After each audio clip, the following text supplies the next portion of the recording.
Hi everyone. I hope you are all doing okay and that you are enjoying your home learning. I hope you're all still getting lots of exercise, getting out for your one exercise per day. Miss Austin and I are missing you all, but we hope that you are doing okay. We know how much you loved Varjak Paw, so I have got the Outlaw Varjak Paw, and I am going to read a couple of chapters a day for you. Enjoy. Chapter 1. It was winter in the city. The sun was sinking fast. Night was drawing in. Snow whipped down from the sky in icy flakes. It was too cold for snow to melt, so it covered everything in white, the rooftops and drain pipes, the back streets and alleys. A silver-blue cat with amber eyes raced forwards through the streets. His name was Varjak Paw, and he was running as fast as he could. He loved being out in the city. He'd grown up indoors, a pet in a house. He'd always dreamed about living free and wild. Now his dreams were coming true. Beside him ran his friends, a spiky black and white cat called Holly, a shaggy chocolate brown one named Tam, and a huge black dog called Cludge. They knew the city better than Varjak. He was still learning how to survive on the streets, and winter was harsh. Food was scarce. They'd been hunting all day with no luck.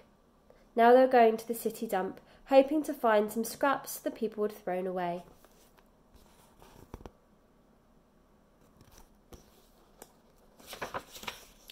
They swerved into the alleyway.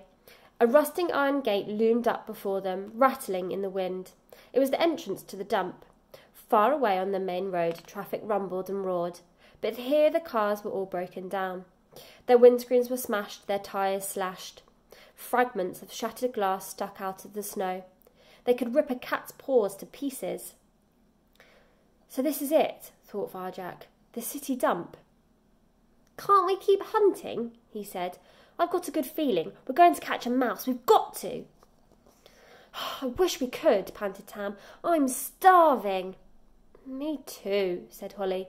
But we haven't even seen a mouse since the snow started. They must be hiding from the weather. And from her. She shivered. Above their heads, through the swirling snow, an amber street light flickered into life.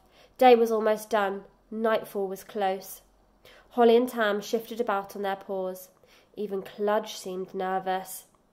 Let's get it over with, said Holly, her voice like a crunch of gravel. We don't want to be here after dark. Tam looked up at the rusty gate and shuddered. Why don't you and Varjak go first? I'll stay here and keep a lookout, even if I have to eat last, she said, sounding very noble. Holly rolled her mustard-coloured eyes. I might have known. Fine, come on, Varjak. At least now we know who's scared and who's not. I'm not scared, protested Tam. It's just that we need a lookout. What if she comes back? It's actually braver to go last. It's actually... She paused and scratched her head. Actually, I think I come with you. Oh, no, you don't, laughed Holly. You're right. We need a lookout. And congratulations, Tam. You've got the job. Tam's big round eyes went huge with fright. But... It's all right, said Varjak. He could see Holly was joking, but he could also see that Tam was not. I'll be lookout. I'll stand guard with Cludge. Tam's fur settled. Thanks, Varjak.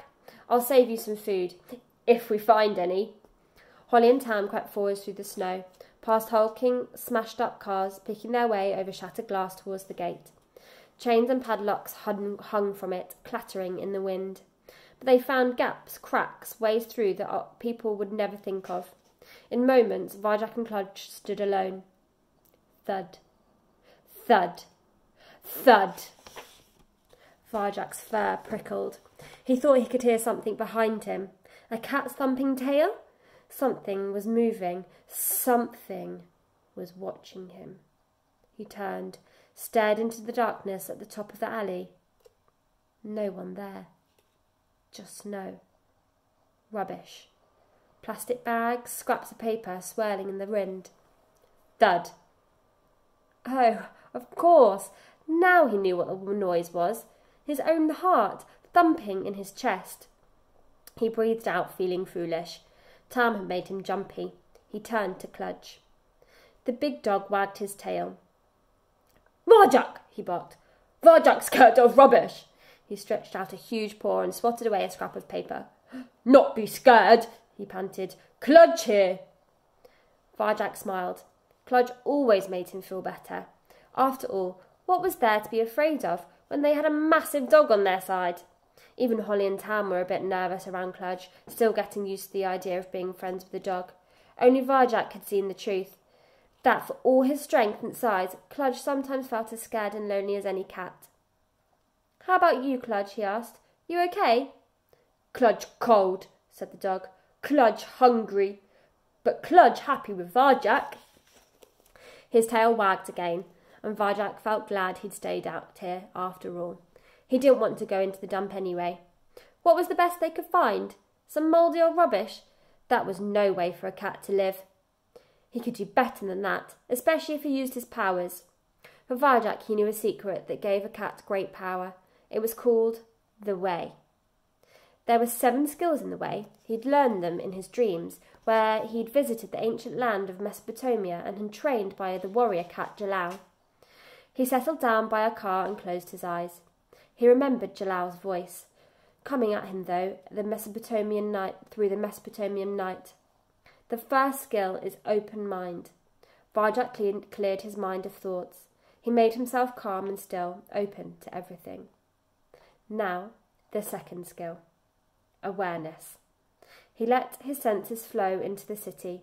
He could smell the rubbish rotting and felt sure there'd be nothing in the dump anyone would want to eat. But his sensitive whiskers also felt a tiny shift in the air currents. Something was moving. Not rubbish. Something warm and near. A mouse! It was a juicy mouse, hidden just behind that car. His mouth watered. His belly growled. This was what he'd been searching for all day. He imagined crunching into the mouse, sinking his teeth in, savouring every bite. No, don't get carried away. Focus. Hunting was the third skill. When you stalk your prey, you become your prey. You make it a part of yourself. Now he was ready. He tensed his body tight. His muscles coiled. And Varjak Paw sprang forward, a silver-blue blur, diving under the car towards his prey. And wham! There it was, beneath his paws. Fresh mouse, the finest food in all the world. Holly slouched back through the gate. There's nothing good in there, she sighed. It's disgusting. But hey, what have you got that... What does it look like? He grinned. Oh, Varjak, you found one! Her mustard-coloured eyes lit up. She licked her lips and then stopped. But how are we going to share it out? Between us all? Thud. What are you going to do? Said a brash, loud voice behind them.